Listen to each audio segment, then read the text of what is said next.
Bonsoir, aujourd'hui on se retrouve pour parler et réagir à propos du sujet d'espagnol LV2 du bac, du baccalauréat 2019 qui a eu lieu hier, je crois, l'épreuve d'espagnol, donc vendredi. Je vais suivre donc ce que vous aurez suivi si vous étiez en S, en ES ou en L, mais sans la LVA, langue vivante approfondie. Ce qui change, c'est pas grand-chose, il y a pas énormément de choses qui changent. Ce que je vois, c'est ouais, en fait, ouais. En fait, j'ai juste le sujet des ES et S, donc très bien. Ce que je viens de voir, c'est que ouais, non, il y a aussi les séries L, en fait. Il y a deux pages de questions. Ah oui, c'est pas les mêmes, c'est pas juste les mêmes questions où ils disent LVA, pas LVA. Je pense que c'est les mêmes questions, mais il y a des trucs rajoutés. Ok. Alors, je viens de voir les documents, ils sont ultra courts, surtout le premier. Donc, je pense, du coup, je les ai pas encore lus, mais je vais les lire rapidement. Ça a l'air d'être sur l'art, puisqu'il parle de Picasso et tout. Et puis là, surtout l'image, le troisième document, c'est Guernica, c'est ça? Ouais, Delante Subra, ok, Guernica, ok. Je sais le lire, j'ai pas non plus une compréhension de fou, mais en principe, ils sont assez faciles à comprendre. ¿Por qué pintamos? Pourquoi on peint? El pintor, je vais pas tout traduire parce que ça va être super long, mais je vous dis un peu ce que je pense à la fin. El pintor Payares, ok, Payares c'est un peintre qui está hablando con su amigo Pablo Picasso en Barcelona en 1800. Ça me fait chier les noms, 1899. ¿Por qué pintamos, Pablo? ¿Por qué pintamos? Para decorar las paredes de todos esos burgueses. Y no, Pablo, para eso me quedo en mi pueblo ayudando a mi padre que se mata a trabajar y nadie se acordará de su nombre cuando esté muerto. Okay. Queremos cambiar las cosas con aquello que realmente creemos que sabemos hacer, porque el mundo necesita una nueva perspectiva, un nuevo tono, un nuevo color, una nueva geometría, porque el mundo merece, pourquoi ils mettent un 1 sur merece, c'est mérité, non? Mérite, oui. Y pide ser dibujado de otra forma, con una línea distinta para expresar sentimientos y emociones nuevas. No sabía que eras un teórico, dijo Pablo con Selna. Selna, c'est la... Ouais, l'ironie, ok. C'est ça que je pensais, j'avais juste pas le nom qui venait. Genre, j'aurais dit, pas hautain, mais un peu genre qui sonne faux, donc ouais, ironie. Hazte el favor de mirar al mundo con todas sus caras y píntalo con todo lo que tiene que de terrible y humano para que todos podamos verlo. La exaltación dominaba el rostro de Payares. Ok. Pas très compliqué, ils disent quelque chose de très vrai en plus. Documento 2, una obra famosa, donc j'imagine Guernica aussi. El gobierno republicano le había pedido a Picasso, donc lui avait demandé que realizara un mural para el pabellón español de la Exposición Universal de 1937 en París. J'ai réussi. Tenía un tema en mente, pero sucedió el bombardeo en Guernica, ville du nord de l'Espagne bombardée pendant la guerre civile espagnole. Y Picasso ya no pudo hablar de otra cosa, no podía, un artista no debía hacerlo. Un artista no debe dar la espalda a su mundo y regodearse, ouais, oui, se plaire, se complaire, en su propio talento y en su éxito fenomenal. No debe eludir cuánto sucede en el exterior, cuánto sucede a ese animal extraño y que difusó que es el hombre, Convencido de que el arte en tiempos de guerra debía también luchar con los hombres, Picasso como artista debía atacar, enfrentar las bombas de 500 kilos de los cazas alemanes, c'est bon, ceux qui tirent, non? Les militaires peut-être, les chasseurs bombardiers, excuse-nous, alemanes con cuchilladas de óleo, sobre lienzo, debía convertir el arte en un alma y no solo en un modo de decoración, ben, ça annonce la couleur, c'est le cas de le dire, debía comprometerse como todo artista real, no como una ideología, sino con una perspectiva de la existencia de la condición humanas. ¿Qué creen ustedes que es un artista? Dijo Picasso en entrevista para Lettres Françaises. El artista es un ser político consciente de todos los acontecimientos desoladores de actualidad placenteros que ocurren en el mundo y reacciona ante ellos. ¿Cómo es posible no interesarse por otras personas, subir a una torre de marfil y aislarse de una vida que aporta tantas cosas buenas? No, la pintura no existe solo para decorar las paredes de las casas. Es un arma que sirve para atacar al enemigo y defenderse de él. C'est propre, c'est très propre. Et donc le dernier document, c'est un bout de Guernica, c'est Picasso qui est delante de su obra Guernica, donc devant son œuvre Guernica, très très fier. Alors, bon, je vais pas faire les questions, parce que bon, je pense qu'elles sont pas très compliquées. Déjà qu'en anglais, elles sont pas très compliquées en LV1, alors je pense qu'en LV2, de mémoire, elles n'étaient pas très compliquées non plus pour moi. Je suis pas non plus le plus ouf, mais bon, ça allait. Expression écrite. Afin de respecter, bon, on s'en fout. I don't... non, c'est elle ou c'est... Ouais, ok, ou... Attends, les S, ils sont là. Ah oui, c'est toujours l'une ou l'autre.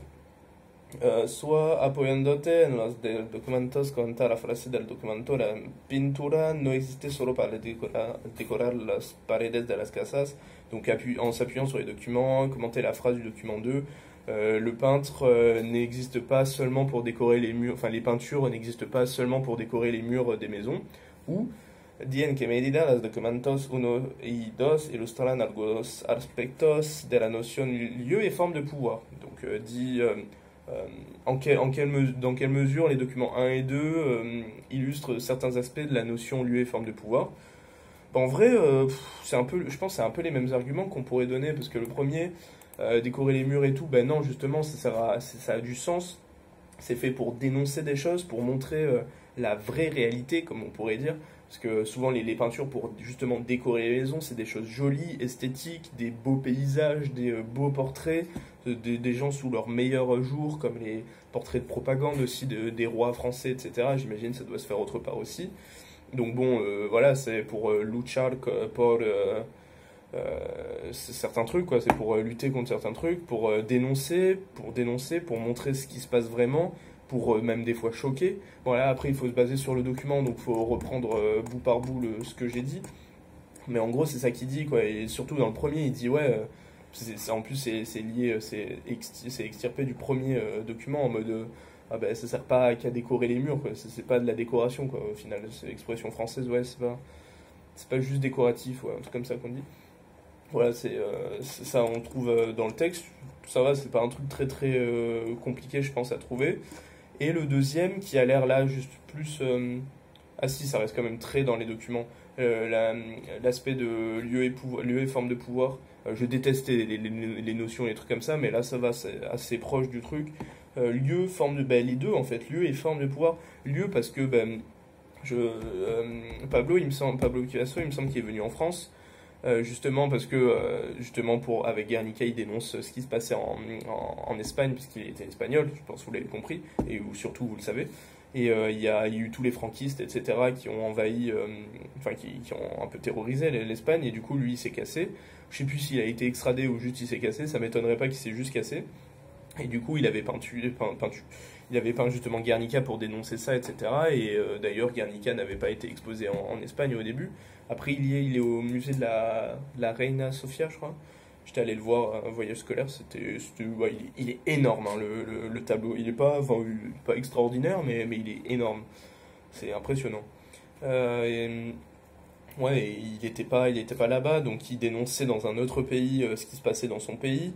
Donc lieu aussi, on peut aussi l'interpréter par l'art. Tu peux toucher vraiment beaucoup de monde. Il n'y a pas la barrière de la langue, c'est vraiment la sensibilité, le visuel. Et quand tu vois des décors comme il met sur le document 3, où qui sont totalement défigurés, démembrés, super chelous, qui existent, enfin c'est pas, ça choque un petit peu et ça fait réfléchir. Tu dis mais c'est quoi ça? Et du coup tu te dis ah oui mais c'est un massacre, etc. Guernica. Ah du coup il s'est passé ça avec les franquistes et tout. Ah et du coup c'est pas bien. Donc là c'est pour dénoncer, etc. Et ça peut toucher plusieurs gens, pas forcément en Espagne ou juste en France. Par justement il parle de l'exposition universelle, etc. qui doit attirer plein de monde. Donc pas forcément des gens français ou je sais plus exactement peut-être.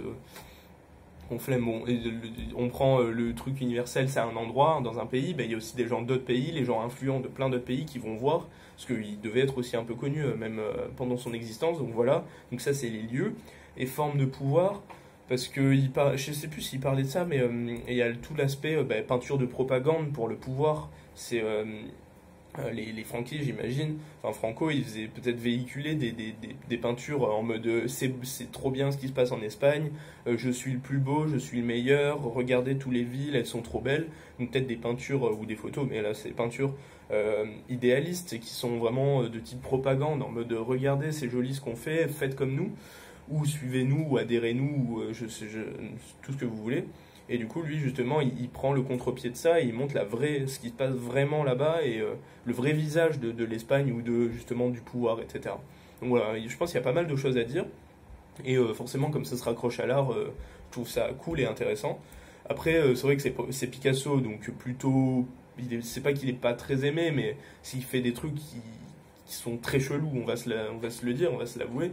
Mais je sais pas, c'est rigolo. Moi, je trouve ça sympa de voir en regardant chacun des bouts du tableau, voir ce qu'il a essayé de faire, comment il a pu imaginer ça, parce que pas tout le monde imagine des trucs comme ça de premier abord.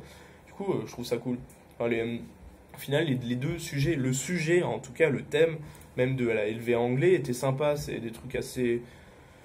Enfin, le truc d'anglais, on peut plus facilement s'y identifier. Et après, l'espagnol, ça, Guernica, le Franco, etc., c'est des trucs qu'on étudie un peu plus. Donc pareil, on sait sur quoi on est. On est sur des trucs qu'on connaît un petit peu, mais même si on fait pas d'espagnol, etc., c'est des choses qu'on connaît un minimum dans la culture. Donc au final, on n'est pas 100% perdu.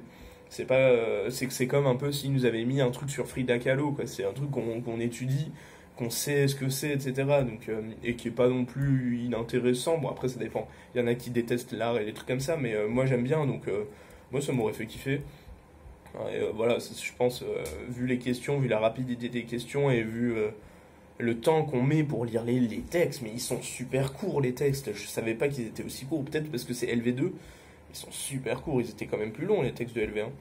Bon voilà, j'espère que ça allait. Dites-moi si vous avez fait une autre LV2, genre italien, allemand, chinois, russe, arabe, ce que vous voulez, portugais. Si c'était facile, sur quel thème c'était, par exemple. Je vais pas m'amuser à aller tous les voir, mais si des fois vous les avez passés, dites-moi sur quel thème c'était. Ça peut être sympa.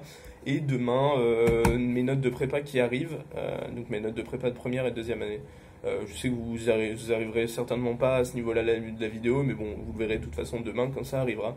Allez, reposez-vous bien, vous avez plus qu'une épreuve au bac. Allez, tenez bon, non, c'est peut-être pas la meilleure d'épreuve qui reste. Ça dépend de vos goûts, mais c'est soit SVT, soit ici, donc bon. Voilà, c'est fini, c'est presque fini. Vous avez une épreuve et c'est fini. Après, ouais, c'est vraiment fini parce que les oraux c'était avant. Bon, bah ciao, reposez-vous bien, allez, à demain. Ouais, ciao.